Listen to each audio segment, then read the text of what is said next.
Hello and welcome, everyone. You're listening to the 2019 Round 10 preview episode of the MLS Fantasy Insider podcast. This episode is brought to you by the Breck Shea series of anger management courses, here to help you when you're having a pity party. Actually brought to you by MLSFantasyBoss.com and the amazing subreddit community of r/fantasy MLS. I'm your host, Reid Connolly from MLSFantasyBoss.com, and tonight I'm joined by usual co-host Michael Denton and Blayne Riffle, joining us just in the nick of time. And we'd also like to welcome our special guest, Andrew Crollard, stats guru, soccer coach, and all-around excellent fantasy mind. Welcome, everyone. How are you doing tonight? Doing well. Fantastic. Excellent. Did I cover a good enough representation of you, Andrew? I know that for people who don't know more of the history of this game, Andrew had a website back in the early 2010s. I don't know. I don't even know. How It was like the 9 years 2000 teams. I don't know.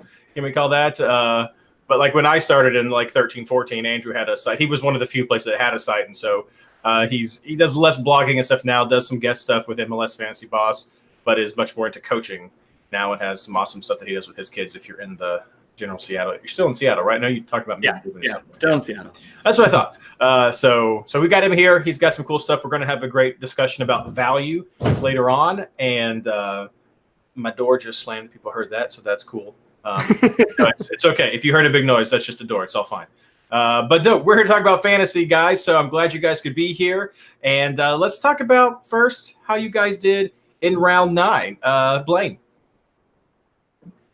Yeah, 116 after the edits this morning. Can't really complain too much there. I dropped about 30 ranks overall, just under 30 ranks, and lost a little bit of value, surprisingly, with that score. But a lot of the big names didn't perform over the double game week in both games.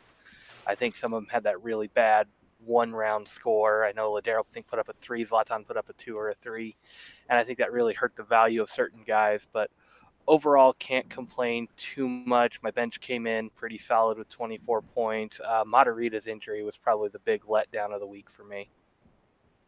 For sure. Mike, how'd you do? I had 119. Matarrita also kind of hurt my score. Also, Victor Rodriguez kind of hurt me because, I had Hosen, but I wasn't expecting much. I was really expecting Rodriguez to be the more consistent player. So having the Habs Hosen sub in didn't help.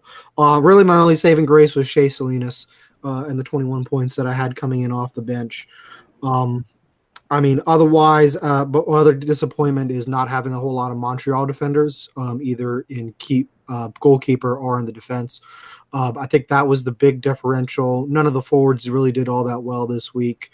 So it was pretty much having Montreal defenders and avoiding Matarrita, and if you were lucky enough and smart enough, not captaining Zlatan and captaining like Ladero or something like that.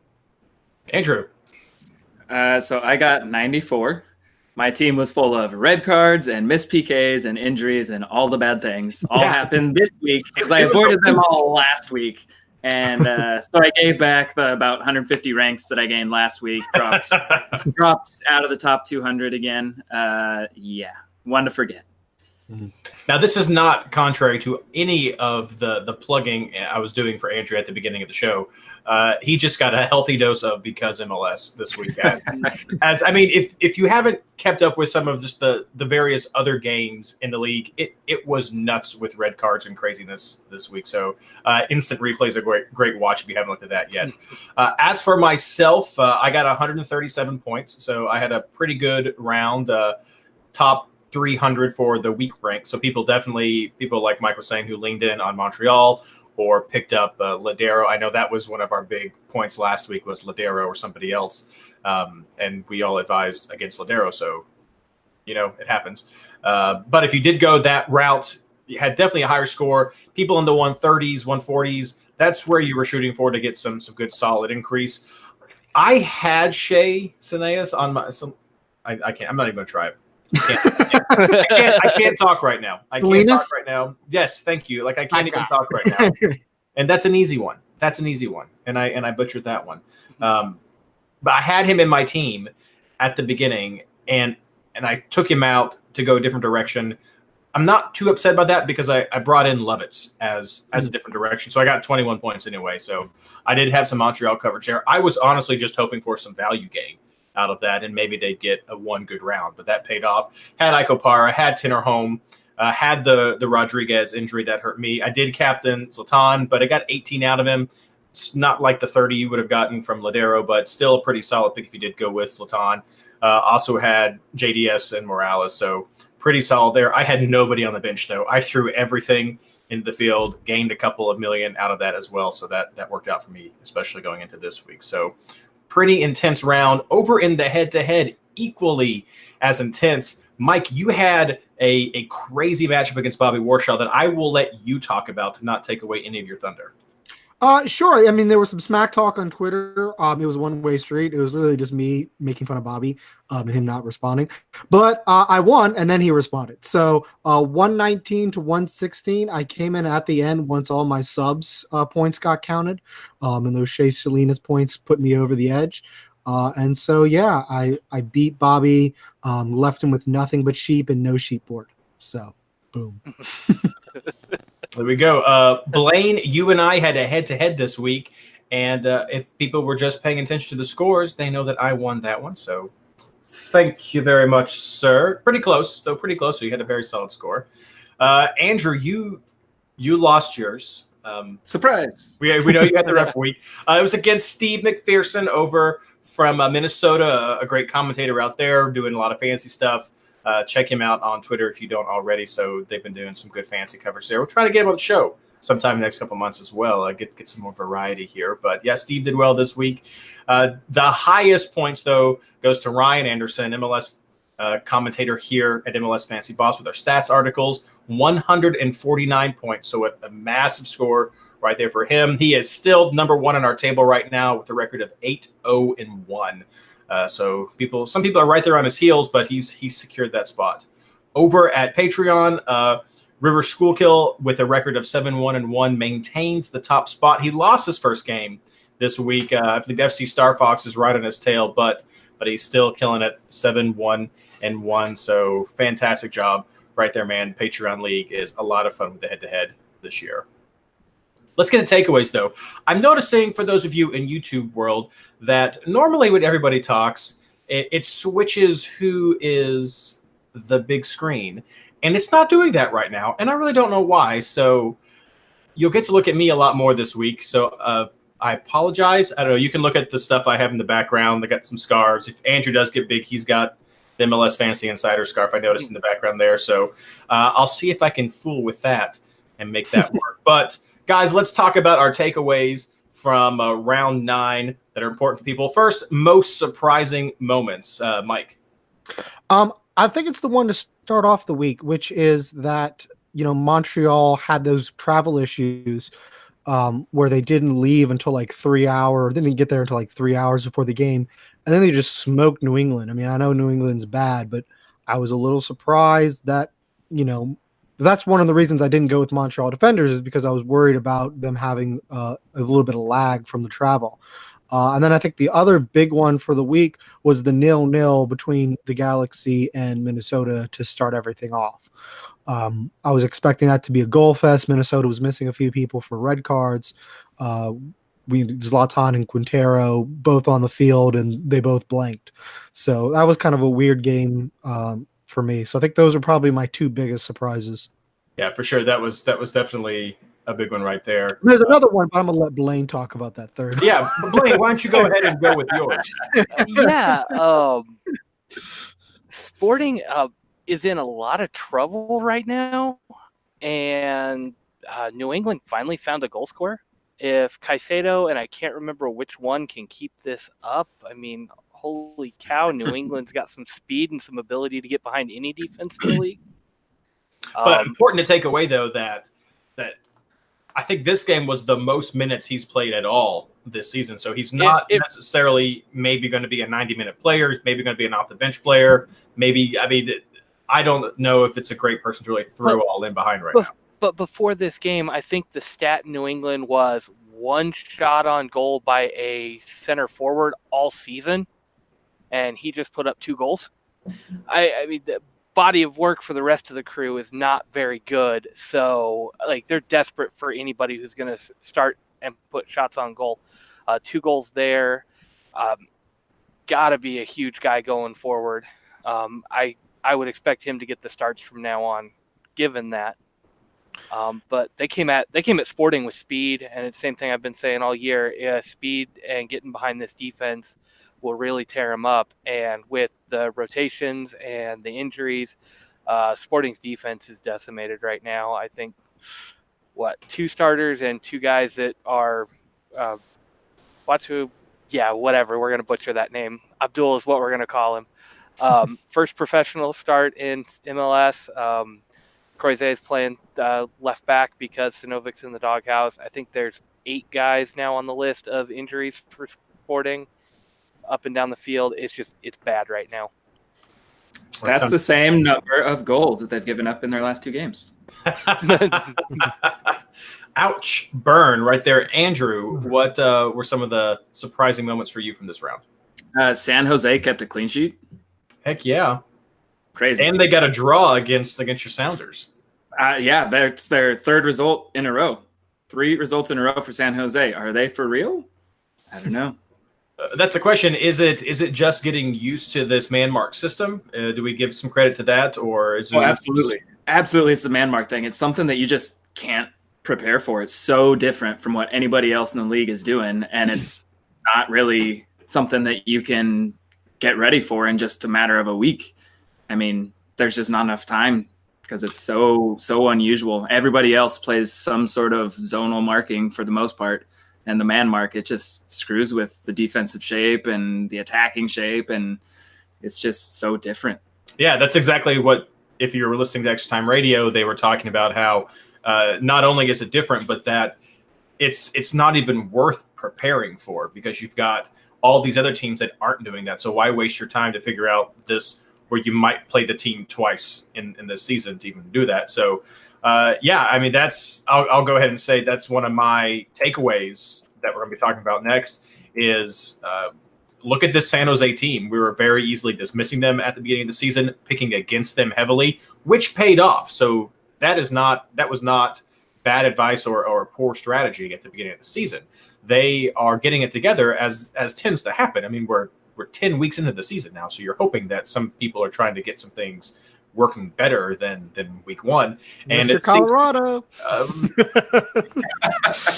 New England's still some questionability there too, and Cincinnati's in a slump. So I mean, there's some people who are rough, but San Jose is on a bit of an uptick. Not necessarily your go-to teams. Amazing bench options right now. Some great value right there. So that is definitely one of my fantasy takeaways with a couple of great defensive options moving forward with San Jose. I think you guys covered all of my surprising moments right there.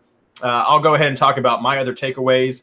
Montreal is putting up results without Piatti, and this is even in this huge away streak that they've had, and I'm liking how their games are lining up until the international break that we have coming. It's not really international break, our big bye week break that we have coming up.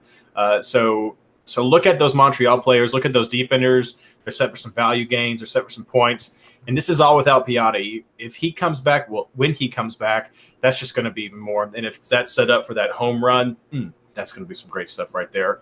Also, Schweinsteiger is playing defense again for Chicago, and that is horrible. I think Mike had a great rant about that at one point, either last year or the beginning of this season.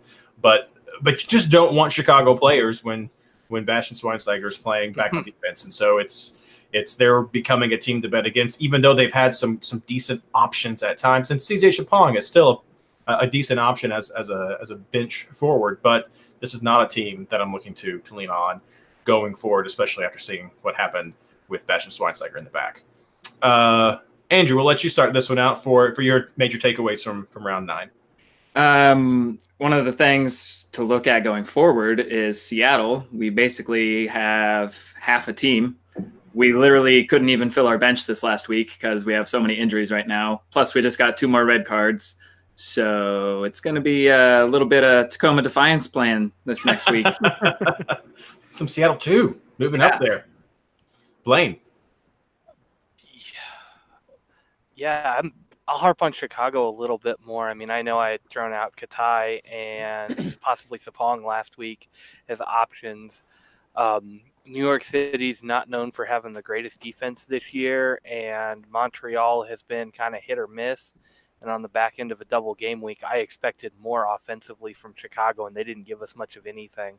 I know we're talking about defensive woes, but Gaitan, Katai, Sapong, Nikolic, Mihailovic, all those names in there, those are guys we've come to expect a little bit more of, even in the start of this season. And just to fall flat in this double game week, yes, it was 2 road games, but I expected a little bit more from them for this double game week. Mike? The only thing I'm going to say is that it seems Dome is more committed to playing defensive. And Blayne talked about New York City's not known for being defensive, but the last few games they've been a lot more defensive. 2 clean sheets in the past 3, only 1 goal conceded to Orlando. That was kind of off of a bad deflection, although Orlando probably should have had another one. But, I mean, if you look at the lineup, I mean, New York City's playing 7 defenders in that lineup. Ring and Ofori, both more defensive midfielders, and then they're having 5 defenders in the back. And it seems like Dome's answer to the defensive woes that they had at the end of last season and the beginning of this season is just to throw as defensive a lineup as he possibly can. That's meant less goals going forward. I mean, the offense has never really been right under Dome, but it's looked a little bit better in the back, particularly the play of James Sands. So I think that's probably something we may have to start changing the way we think about New York City. I think they're probably going to be scoring less goals, so defenses playing against them are more attractive, and they're a decent clean sheet opportunity when they have the chance. Very good. I'll just wrap up going down the list, looking at a couple other teams. We missed one in our surprises, I think. Toronto loses to Portland at home. I know that was people were talking about is Paz a guy that you got to have for again this even with this double game week in round 9, and I hope your answer to that question was no, because he got 6 points and that was not good. Better than some of the double game week players that we had, but I would have taken it. I think we all would have taken it over Rodriguez. But well, the midfielders wasn't the problem this week; it was the forwards. No, for sure, but that was exactly what Mike said was Pozuelo without Altidore. How was that going to happen? And it didn't happen. And so that was just a surprise and a good takeaway as well going forward.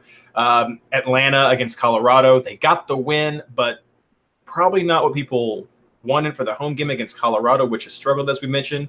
Bobby Warshaw is still high on Atlanta, saying they're getting it right. They have the possession. Now they just need to figure out how to score. But that's a big ask, I think. And until I think we see more of that consistent production, it's not a great fantasy option for us going forward. I just also want to mention Columbus Crew lost again. So woes are still happening in Columbus. And if you look at their schedule over the next 3 or 4 rounds, that might be a team you want to start betting against as well. It's DC double home week in round 11, but it's LA Galaxy and LAFC. So that's 2 higher power teams. Then away to Minnesota. After that, away to Colorado. So it gets a little bit easier, but still those next 3 rounds, look at Colorado or Columbus. There we go. Got it right there. So that's the quick takeaways from round 9. Anything else you guys want to add before we get into our discussion? DC Hudson. Nope. Go ahead. Go, Blayne. You got it. Yeah, DC's slump is kind of continuing to a degree. When we talk about Columbus being on a downturn and DC getting the 1-0 road win, but then they turned around. I mean, 2 road games again, tough, but Minnesota. I'm just not seeing everything from DC right now. Acosta has not been a huge factor in most of their games. Rooney had, I think it was a free kick goal again this week for their only goal in the double game week. Their defensive players are where all the value is right now, but just the eye test, DC is not passing it, and it's getting really hard to take a lot of their attackers. I think Moreno's probably going to be one of the top guys on the list, and then Rooney for set pieces. But if he's only able to get 1 goal and not getting the service, it's going to be really tough to go with their attackers instead of taking somebody with a little bit more of a defensive shape. Mike? I was going to say Hudson just throwing his players under the bus. If you haven't listened to his rant, he says that players basically have no quality, and that's why they can't keep up or do anything in the league. And it's really puzzling because most of the problems are on the defensive end, and that's where most of the players that he brought in were. But I'm interested to see how that affects Colorado offensively. I mean, I think we were all picking offensive players who play Colorado, but we haven't been picking as many defensive players because Colorado has been able to score. This week being the lone exception, or maybe not the lone exception, one of the few exceptions. I'll be interested to see what those kind of comments do to the team, whether it picks them up or whether it kind of flattens them out. I'm kind of worried it's more the latter, but we'll see. All right. Thank you so much, guys, for those insights. Hope that it helps everyone as they're planning for their round 10 team. Now we have a quick discussion. Plug this on Twitter. We've got Andrew here with us. And at the beginning of the season, he was putting together what we're going to call a model, because it sounds nicer. It's a chart that's got some modeling and stats to it for how value and the change system is working. And we talked about this earlier in the season already about how we have the 3-game average, and that's good to keep in mind. And maybe you're at the point right now with your team where you're happy with your value. I know I'm sitting around 118 myself. I feel like I've got a good amount of money to play with and get the players who I need. But still, this is important to keep in our discussion, because when the fall season comes, everything resets. You go back to your base budget. You got to start building again. So no, the system's not going to change. So having more of this discussion right now just keeps it fresh to know going into it what you can expect. So Andrew, let's just turn it over to you. Let's talk value. Yeah. So not going to be super relevant for the next couple weeks unless you're in a place like Reid and I, where we still have a bit of ground to make up on our budget compared to the top players. But the main thing is for the 1 week base price. So you want to take their starting price and divide it by 2, cut it in half, and then any remainder, whether it's 0.25, 0.3, whatever, you just round it up. And that is the score that they need to remain unchanged. And this is only if they have not played prior games. So maybe a new signing to the league or someone coming up from, an MLS2 team. That's their price change. And then any points that they get above that price divided by 2 and then round it up, you basically just add 0.1, and that's how much price rise they're going to get. So for instance, if there's a player that costs 5, cut it in half, that's 2.5, round it up. They need a 3 just to stay level. And then if they score a 5, for instance, that's 2 more than the 3, so they're going to get a bump of about 0.2 price rise on that. So you can keep that 1 week price change model in mind to go into the kind of the 3 week average as well. So anytime that a player scored enough points to be, getting a 0.5 rise in a single week, they will be getting subsequent price rises as well. So that 5 million priced player that we had, say they scored a 12 1 week, the very next week, guaranteed price rise, probably going to be pretty close to a 0.5. The next week, same thing, guaranteed price rise almost, maybe a little bit lower depending on what they score in the next 2 weeks. But if you're looking to build value, just find somebody that scored one of those massive game weeks in the last week or two, and you're set. If you're still trying to build your budget, if you've got some empty bench spots, look at those cheap guys that maybe scored a 8 or a 9 or a 10. And if you're already set for your main team, then you can grab a bit of a budget rise as well. Yeah, and that's like what I was talking about earlier when I grabbed a Montreal player this round. They had a double game week. I was hoping that at least I'm looking for that rise there. We're looking at people from this week. People from San Jose are going to be in that situation where they've gotten some good results over these past couple of rounds, so especially on their defenders. Those people you can pick easily, put on your bench, and just get a few point millions in there to help you rise at the top. Very important going into the fall season, as just can't just hit on that enough. Even at this point in the season, it's just a few weeks away. You're going to want to find those players for those rises to build that budget early on because we see how important it already is. Mike, Blayne, you guys want to add anything here? I know, Mike, you've been a big proponent of building value and looking at the system as well. I mean, I think Andrew's pretty right. I mean, I think what he says kind of also casts a light on how difficult it is now with this system to build a whole lot of budget. I mean, you can kind of guess a little bit if they have like a big week, like Andrew said, if they're a small player. But I think at this point, that's really going to only happen under the new players, or unless someone just magically breaks into the starting lineup or something like that. There's not as many of those value finds now, and that's kind of why I said do it earlier in the season where it's a little bit more volatile. And I think, like Andrew said, it's a little bit more predictable because you don't have as many numbers to keep track of, and you can kind of do it easier because you're just using 1 week and stuff like that. But also, I mean, like you said, I think a lot of people have the value built now, but in spring, we'll be back at it trying to build value as the first thing. Because I mean, it's important. I mean, it affected my decisions this week because I went Moderita over Tinnerholm because it freed up money elsewhere and I desperately needed it. And if I had that, that'd have been like, what is it, like 6-7 points or something like that. I think Tinnerholm got 8, Mata got 1. So I mean, it's important. If you don't think building your value is important, you're wrong. Plain and simple. Where do you think people should be at this point in the season, Andrew? Sounds like most people that are kind of in that top 500 range are sitting somewhere around 117 to 123.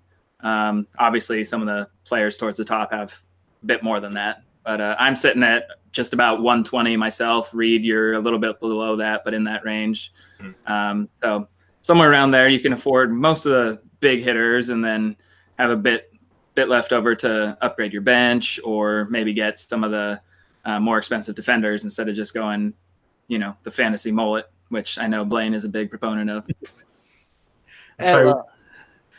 Yeah, the budget, having the extra budget has been nice this year, though. I'm on that upswing top 200, but I'm at the 125 mark, and I have been able to afford a few of the extra defenders, and I've seen that pay off the last couple of weeks. This week wasn't quite as good with Moderita taking that injury, but I've seen it where the extra budget is just killing it this year. And Andrew, I think you're spot on with some of those bench options. If you've got a guy who's going to get a price rise, and right now that's Shea Salinas, just with those last couple of games, like if you don't have him in your lineup this week, or if you've got the extra budget just to throw him on the bench because he's going to get you money this week regardless of how he plays. So knowing that those guys are out there and looking for those specific players has really been a help to get my budget up because I've been able to fill out my bench a couple of times with guys that I'm expecting to get maybe 0.3 or 0.4 out of. Sometimes I get a full 0.5 on them, but just those extra little bits. I mean, that can be an extra $1 million a week if you build your bench right, and that's been huge for me this season. Plus, you never know; they might just be on hot streak and put in back-to-back games. That's right. Yeah, get you a brace out of that. That'd be great. And I want to iterate. Of course, Mike mentioned that it's been a little bit harder. This is not a diss at all. At least I don't take this as a diss, and I hope you guys aren't dissing the system. I think it's good that it's leveled out some, and we're not seeing some of these crazy fluctuations like we saw last year. I know a lot of us liked the way it was a couple of years ago when you were looking at averages of scores for players that shared the same position. So that was a good system too, but it's definitely a lot better this year. And so I appreciate that. I think a lot of the players appreciate that. And it's just good to understand this as we go forward. So anything else you guys want to add before we move on to our round 10 preview?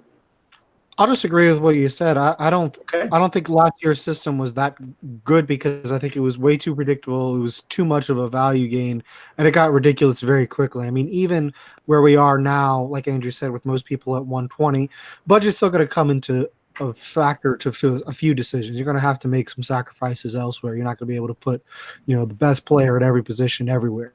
So I think it is much improved over last season. I mean, I think there are improvements still to come, but I definitely think it's a step in the right direction. I mean, last year, like Senderos was like guaranteed 0.5, even if he got like a -1. I mean, that was ridiculous. Apologies if I said last year. I meant 2 years ago. That was a good system. The last year, though, yes, the crazy fluctuations definitely bad. All right, well, let's move on to our housekeeping. Thank you so much, Andrew, for sharing that research with us. I am not, if you guys saw me on Twitter later last week, I got into a great back and forth with a lot of people about FPL. I'm not going to do that again here on the show. Maybe people were hoping for that.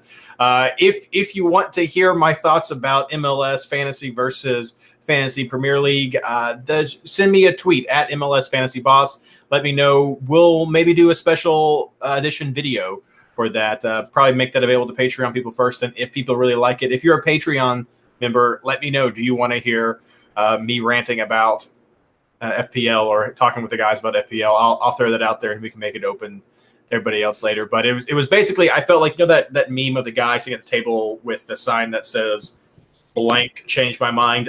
I felt like that last week. So it was a lot of fun. And any of the FPL players who are listening, who were engaging, I enjoyed that. Thank you so much for that discussion at times. And you're wrong. No, sorry. What is it I said last week? I was challenged. If you're I remember what I said. It was good. It was good too. I forgot what I said. I'll think of it later on. Let's move on to our Patreon housekeeping section right now. As we said, maybe didn't say it, but we should have. It is a double game week this week in round 10. It's a small one, just 2 teams, and those teams are Philadelphia and my FC Cincinnati, kicking things off on Wednesday. That is May the 1st at 7:30 p.m. Eastern Standard Time. So if you're looking to get Philadelphia and Cincinnati players, make sure you have them in your team by 7:30 or they will be locked and you will not have any of them on your team. Now, we had a lot of questions about both FC Cincinnati and Philadelphia. We'll get to FC Cincinnati more in our picks, but I'm going to read this email from one of our Patreon subscribers. It's Matthew Littman. You may have heard him if you listened to the Extra Time radio show recently, because I think he took their league. Yeah, he did. He got first place in their league, got a Philly jersey out of the black trash bag of stuff. And I was so excited when I was mowing the lawn and they say Matt Littman. I'm like, I know Matt Littman. He's a Patreon subscriber. Fantastic. And then today I checked my email, and this is what I get from Matt, and he includes a great nugget for all the other fantasy players who are thinking about Philadelphia. So here's what he says. He just wanted to say, Reid, thanks again for everything you do with the MLS Fantasy Insider podcast. Heart all you guys too. I am now, as a result of listening each week, I am now 34th overall for the season and finished second place for the week 2 weeks ago. My 118th week rank this week was almost as good. This is a special week for me because we are playing each other in the Patreon League. Yeah, round 10. Matt and I are going head-to-head. This is not just mentor versus mentee. This is also a double game week for your FC Cincinnati and my Philadelphia Union. Will you go all in with FC Cincinnati? No. What? Even though they've been outscored 9-1 over the last 5 games. That's true. And I'm not. Will I go all in on Philadelphia Union? It's unclear who the Union are starting at striker. Burke was in Jamaica dealing with family issues. Santos may be back in the mix this week. And Shabilko, and just so you guys know, he gave me a little pronunciation for that. This is a man who listens to the show. Shabilko played well, Akam, and he didn't give me one from here. I don't even know how to say it. You talk about the forward who scored last week? Picule? No? Akam. Akam and Picule each should start one game. Blake is still out, and will Frise play? He and Coronel each may get one game. For those of you who don't know, Coronel has been with the Bethlehem Steel, FC Bethlehem Steel, down in USL. He's been playing the last 3 or 4 more games with them, so he may not be the starting keeper that comes out. Keep an eye on that more later on. They may each get one game, though. Left back, Wagner may be suspended for an additional game. Fabian may or may not be back. Silno may or may not be back, and there should be very heavy rotation. You have 6 midfielders for 4 positions. Colin may get another start, etc., etc. Other than Trusty, Gaddis, and Bedoya, I would not count on any other player to start both games this week. So there it is, straight from a Philadelphia Union fan. That's our Philly Union breakdown right there. Looking forward to tonight's show tomorrow, and looking forward to our epic battle this week. So there you go. Matt Littman, thank you so much. I hope you enjoyed this little plug right there. Really appreciate the letter, and I'm so happy that you're getting some of the success with the advice that we're throwing out there. And everybody else who has similar stories, I am excited to hear that. I know Sherry, one of our top patrons, who is in our host head-to-head league. She's second, I believe is what it is. So she's over all the MLS experts. She's over all of us experts as well, and she's just killing it. So congrats to everyone who's doing well, and thanks for listening to the show. So thank you so much. If you're interested in finding out more about Patreon, go to patreon.com. That's patreon.com/MLSFI. Before Mike's injury news, just want to say Philadelphia has a double home game week. FC Cincinnati has a double away game week, and no teams are on a bye. So, Mike, throw us that injury news. Well, I'll kind of go to, I mean, we heard a lot about Philadelphia Union. That's where the main thing is. Blake has a groin tear. No timetable was put on him. I don't think we'll see him this week. So we'll get into the backup keeper situation when we get to our picks. Fabian was training last week, but, I mean, he wasn't full training. He's got an ankle injury. We haven't seen him for some time. I would kind of doubt we would see him, at least starting both games in a double game week. But I mean, could he see some time and rotate in and take some minutes from one of the midfielders? Absolutely. And if you kind of look at Philadelphia's lineup, they've bounced around. We had a lot of red cards this week. 2 from Seattle, Christian Roldan and Leardom. And then 2 from New England, Bai and Adibaba. I feel like there's more red cards, but those are the only ones I could find writing down. Maybe there was another one somewhere. There was one in the Portland game, or should have been. If it wasn't, it should be upgraded for that last. I'll have to check. I thought I checked that one, but I will. Maybe it's not a red card, but it'll probably get upgraded to one. It was nasty from behind. Yeah, well, I mean, Disco probably has a lot of work to do in that Seattle game too. No, it wasn't. There was no red card. Maybe that was you talk about Chara. No, it was somebody else. I don't remember. I can't pronounce his name. Okay. Well, I will see what Disco does. There's no yellow card warnings, or at least there weren't last week for Philadelphia Union players. I don't know when Disco will update its summary, but we're getting to the point of the season. We're 25% of the way through, I think they said on ETR. So we're getting to the point where Disco yellow card summaries are going to start to be important, but no Philly players were on that list last week. So, and then Quintero was hurt. I should probably throw that out there. Quintero left injured. Alessandrini is out for a few months now, so he won't be available for a while. I haven't heard when Piatti's coming back. I haven't heard when Tyder's coming back. But I mean, I think the main concern, on double game weeks, Adi, his legal issues are now done. I think he's no longer suspended under the substance abuse thing. He did have an ankle injury, if you remember him getting hurt at the home opener. He's back in training. I don't know if he'll be available for this week, but it's something to keep an eye out on. Saw it happen. Now, Tyder did play 90 against Chicago at the end of their double game week. Okay. So, I'd missed that. He might be back. ETR was saying that he was hurt all week, so if he got hurt again. So keep an eye on that one, especially if you're looking at Montreal. So let's get into our ESPN Plus Round 10 preview. Check out ESPN Plus. Got the link on MLSFantasyBoss.com. $5 a week. Really great way to keep up with content right there. So let's kick it off as we always do. Keepers, defenders, and shutouts. Blayne. Yeah. Starting with the shutouts or double game week is double game week. Now I'm a little worried about my Philly choice. I had Cornell kind of picked as my double game week keeper. I like 2 home matches. If he goes both games, I mean, that's your obvious choice at $5 million. If there's a serious concern about him playing both, or if he doesn't start the first game, I may honestly go to the Cincy road keeper and just roll with it, because a double game week keeper should get you 5 or 6 points, and that's as good as trying to clean sheet hunt one of these other ones. So that's always a safe bet. Take the double game week keeper if you know you're going to get 2 games. After that, start looking at shutouts. With the way Chicago's been playing, I think that puts LAFC up near the top for your best shutout chances for the week. Columbus is another one that has not been scoring goals going on the road to DC and that strong DC defense. I think DC's got to be your 1 and 2 with LAFC right there. Beyond that, I'm not sure there's any other real clean sheet chances this week. Philly maybe with FC Cincinnati and New England on the double game week. But again, you're going to be looking at them for double game week players. So those are my clean sheet chances.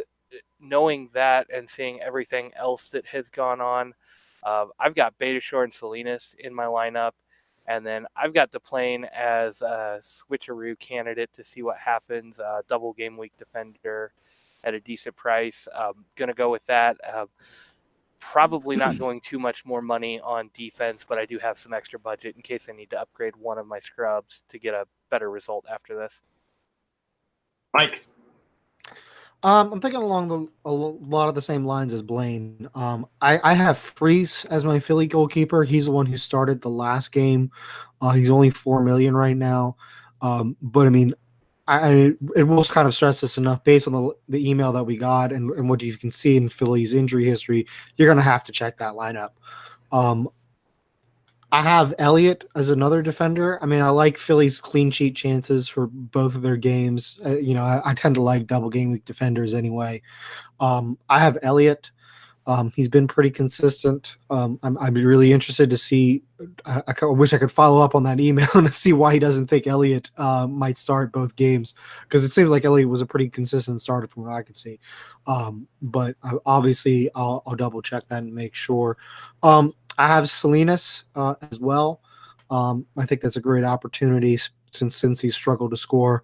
The only clean sheet chance I have, and Blayne didn't, was Montreal against New York City. New York City struggled to score. We've seen how Montreal has bunkered, and Montreal was able to keep a clean sheet at Yankee Stadium. So I think Love is a pretty good opportunity. He's a definite price rise, and I think a decent clean sheet shout. And then I have Waston on the bench.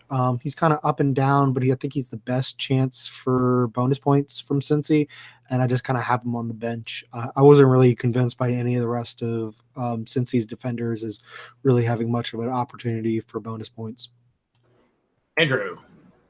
I'm just going with whoever starts that first game for Philly, and just hope that they end up playing both games. That said, I'm going to start him on the bench probably, just in case I need to do a switcheroo, maybe go to Vega from San Jose, because I do like them for a clean sheet shout this week as well. I've got Gaddis from Philly. I've got Harvey from LAFC. Picking one of the Minnesota defenders against Seattle, probably Opara, most likely, maybe Calvo. And then on my bench for my switch options, I've got Haglund and Wynn from Colorado. I mean, they're playing Vancouver, who's not great in attack. A lot of those Colorado defenders are like 4 or 4.1 or 2 is all. So easy place to throw something on the bench and just hope for the best, save some budget, put it elsewhere. Yeah, I'm with Andrew on this one, and to Blayne and Mike to a lesser extent. Philadelphia is the perfect keeper-oo team for this round. Yeah, you're looking at a weird keeper situation this week, but you need to check the lineup, and I'm planning on starting whoever it is in that first game as my Philadelphia keeper on the bench, because you are going to have all the way until Saturday at 7:30 to see how that game plays out. That gives you plenty of time, because you're going to have that 10 o'clock game with San Jose versus FC Cincinnati, or that 10:30 game of LAFC versus Chicago, if you want to look at a Vega-roo or a Miller-roo as one of your keeper-roo options. So get your team worked out with those two players that you may have in your lineup, then take one out, take your second keeper out from your starting, leave one of your Philly keepers on the bench. It's the perfect keeper-roo this week, and so that is exactly what I'm planning on doing, and I think is the right move for this round. As far as clean sheets, you guys covered a lot of them. I don't really have anything else to add in there. Hamid, Vega, Miller, maybe get a Montreal there with Bush. Lots of those are great options. For defenders, I think Matt's got some great options there. I currently have Trusty right now on my bench. Gaddis is another option that I think you could go with. Very easy there. I also have Montreal coverage with Lovitz, and I have Salinas as well in the start. Now, what I've done is I've got Salinas and Trusty starting. Then I have Lovitz and Lima on my bench. Lima also started these last 2 games for San Jose. He is 4.6, and if we do get some clean sheets, get a clean sheet chance right there with San Jose, that could be great. And if he starts to get advanced and maybe gets to the offense like he has in the past, then that could be a good score for Lima for sure. Mike, I think you're right that Waston is one of the better clean bonus point options. Hagelin's also a good choice too. Those are the guys in the middle. So if they're going to be getting hit by that attack, I think those are 2 of the guys to look for FC Cincinnati if you want a defender. I don't know if I'd go the keeper though. I don't know, Blayne. I like the keeper route too much for with Philly and somebody else to want to go with FC Cincinnati. You just can't do it. You'd have to go with Sporting Kansas City or Atlanta, I guess, if you wanted to do a keeper-roo with FC Cincinnati. That's the only thing that makes me not go with always get a double game with keeper, is just to see how Philly goes. Other than that, I think you guys have got it covered for a lot of the options. So let's move on to midfielders. Mike. All right, so this is a little bit of a weird one. I always hate picking players who don't have faces in their profiles, but I have Monteiro from Philadelphia Union. He's 6.5, but I think he's kind of coming a little bit more with Fabian out. Got 9 and 11 in his past 2 games, so it seems like he's kind of got into the lineup. He's played 90 minutes the last few times after doing ones the first few times. So I'm not sure if he's locked in, but obviously at that price, I think he's a good shout for a bonus point, based on what Andrew said. If you get like a 12 and all that, you're going to be pretty good. So I think he's a really interesting option. So hopefully he plays, because otherwise I really don't know, other than like Majuninen for, there's not a whole lot of other options for Philly. I have K in there, assuming he doesn't get suspended for the shenanigans in Seattle.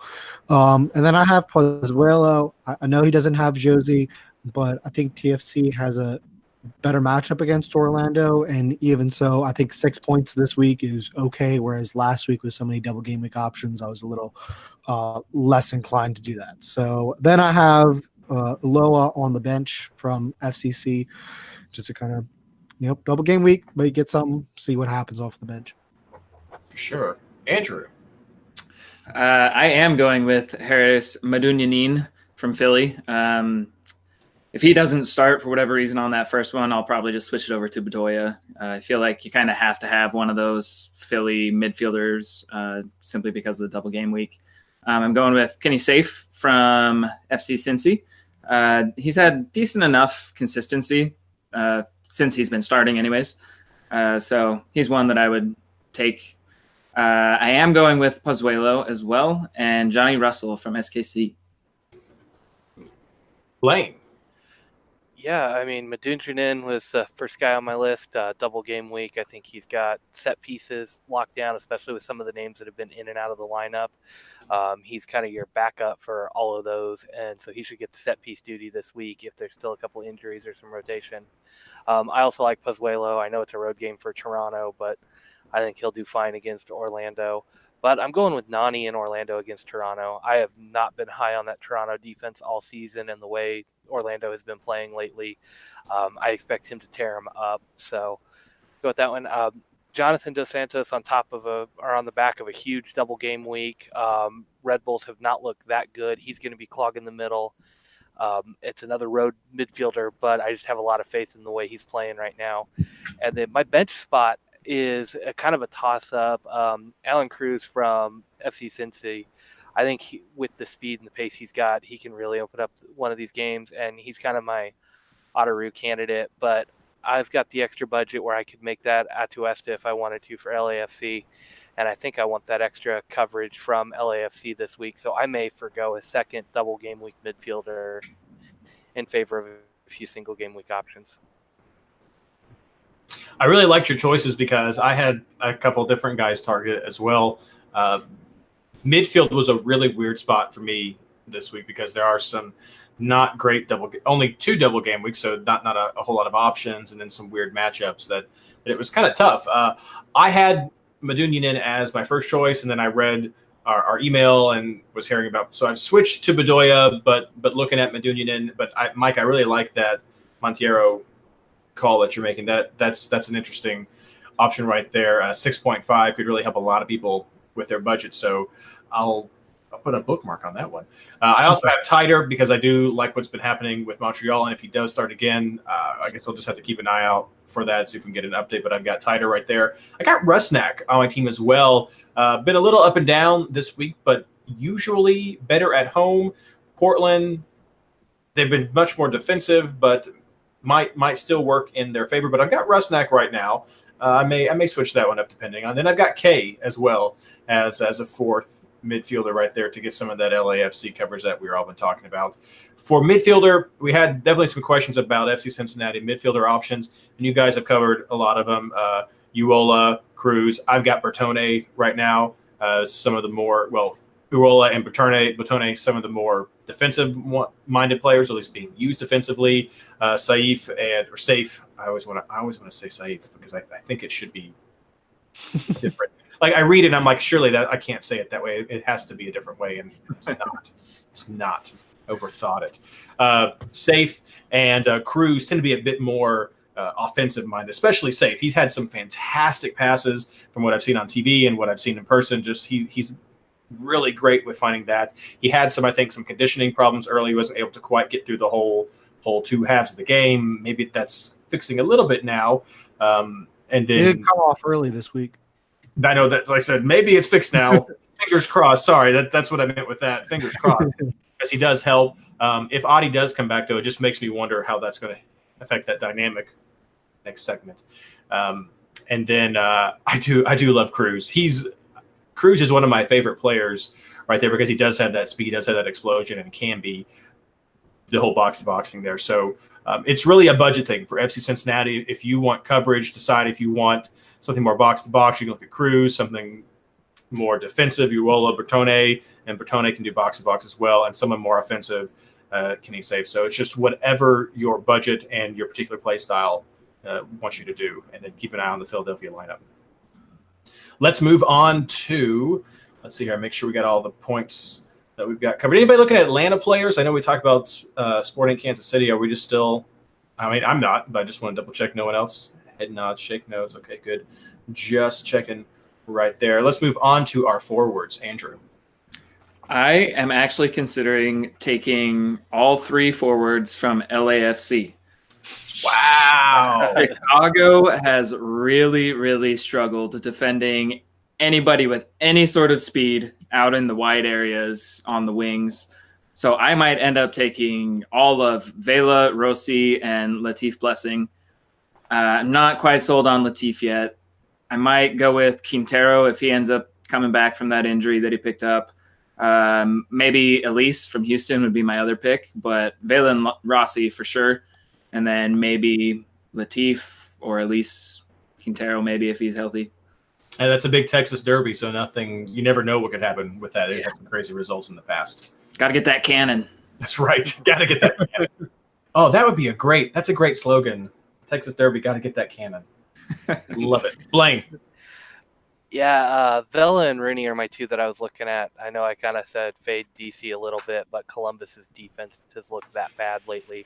Right, you said fade DC. Now you're like, Rooney, their defense looking great. Yeah, their attack. Mostly Acosta, but I may be a little bitter because Acosta's in my draft team and has done absolutely nothing for me since the first couple of weeks of the season. So, yeah, that may be where some of that's coming from. I am worried about DC and I am worried about this pick, but I think the Columbus defense is falling apart that bad right now that I think Rooney, maybe just a couple of moments of magic from Rooney and he'll get it done.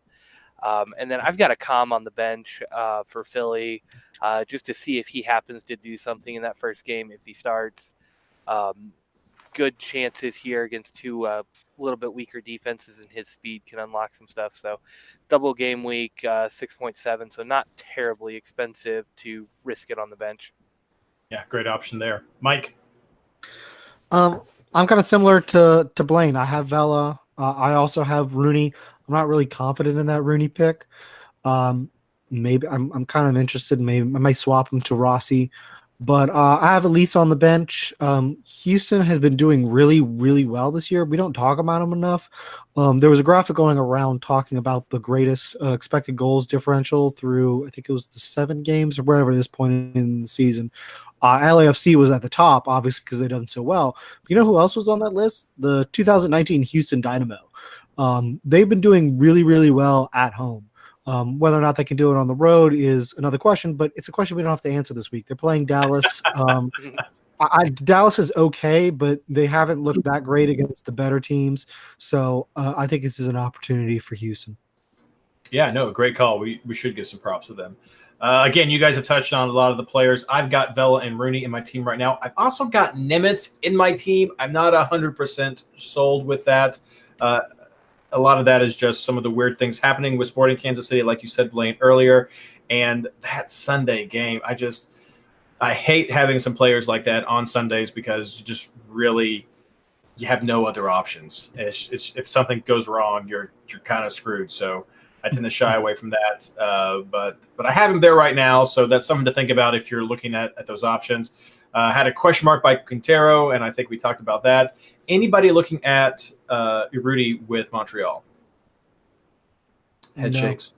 No. He is not good at soccer. He's really good at running, trying hard, but he is not good at soccer. Hey, it's fair, throwing out the options, and then I know this is just a tip of the hat to Jason because he talks about these, and we want to make sure he gets his time every now and then. Baird versus Johnson. Portland has been kind of bad. Is it crazy if you're looking for some bargain budget forwards to think that RSL might be someone to just throw caution to the wind as a bench, of course? How much is Baird? They're both like a nickel. I don't know. They're super cheap. I'll load them up real quick. They're both around 7.5. Baird is 4.9 and Johnson is 6.8. Both have 21 points. Yeah, I know, right? So they split time. They don't get a whole lot of points. It's kind of come and go. But again, it's been Portland, and they have that poor season so far, and they could very well just bunker. And going to RSL is kind of rough for a lot of teams. So. I feel like they're really good switcheroo options, but this game is so late in the week that it's kind of hard to take them. Yeah, that's another rough one. 9 o'clock really does pigeonhole you into what you can do going forward. So maybe they're your Hail Mary play to catch up in a head-to-head. Yeah, they're like the players you switch in if something horrible goes wrong. And I don't have, it's just some things people might be thinking about. So I wanted to ask some of these questions and make sure we cover some stuff. And of course, are we still a hard no on all the Atlanta players? So are we not even considering Martinez, even with the defensive woes of Sporting Kansas City? Hard no from Andrew. If kicking chairs could get you some bonus points, pity would be in the money. But something more than that, I'm not touching Atlanta. I'll take the paid. I am sort of considering as a differential play Atlanta. Joseph Martinez, just because speed behind. That kind of sounds like something Atlanta could do with as many problems as they have. If you're trying to make up ground, you could do worse. You could pick Colorado. What, didn't Atlanta just put 1 goal on Colorado's defense? And wasn't that a home game for Atlanta? Yeah. I fully expect Atlanta to score a goal against Kansas City, maybe even 2 with the way they play. But I can't tell you who those are going to be. If I had to pick one guy, put a gun to my head and tell me to pick one, it would probably be Gressel because he's been the most consistent player they've had all season long. And that would be the only pick I would take. And I can't take Gressel over any of the other midfielders on my list. And I think I could probably come up with about 5 or 6 more that I would put ahead of Gressel for this week. See, what's going to happen is for no good reason, all of a sudden, it's going to be Garza who shows up, throws on his old Atlanta jersey, runs out there, invades the pitch, scores a goal, and they just go, let him keep it. Let him keep it. That's what happens. See, All I right. actually think Atlanta will be better away from home because that fan base is so toxic right now that I think it's kind of better for them to get on the road, be booed by people who are actually supposed to be booing them. That could work. All right, guys, let's round this out with captains. Mike. I have Vela. Andrew. Yep, going with Carlitos. Blayne. Same. Quattro Vela. That's what we got right now. I also have Vela, sort of a when in doubt Vela moment right now here. So if you're not going Vela, send a question at MLS Fantasy Boss, at MLSFI. Would love to hear your thoughts on why. If you have questions in general about this round or anything fantasy related, send them to me at MLS Fantasy Boss. I'd love to put them in my article. I'd love to use them as ideas for the entire just focus of one of the fantasy email newsletters that comes out. So please, we got several hundred people who listen to the show. Send me a question. I want to know. I want to help you guys with the fantasy decisions, the tough things that you guys are dealing with, or just general insights or general fun things or tips you want to know about the league in general. Let me know. Just send me at MLS Fantasy Boss. All right, guys, thank you so much for being here tonight. Let's wrap things up with our plugs. Mike.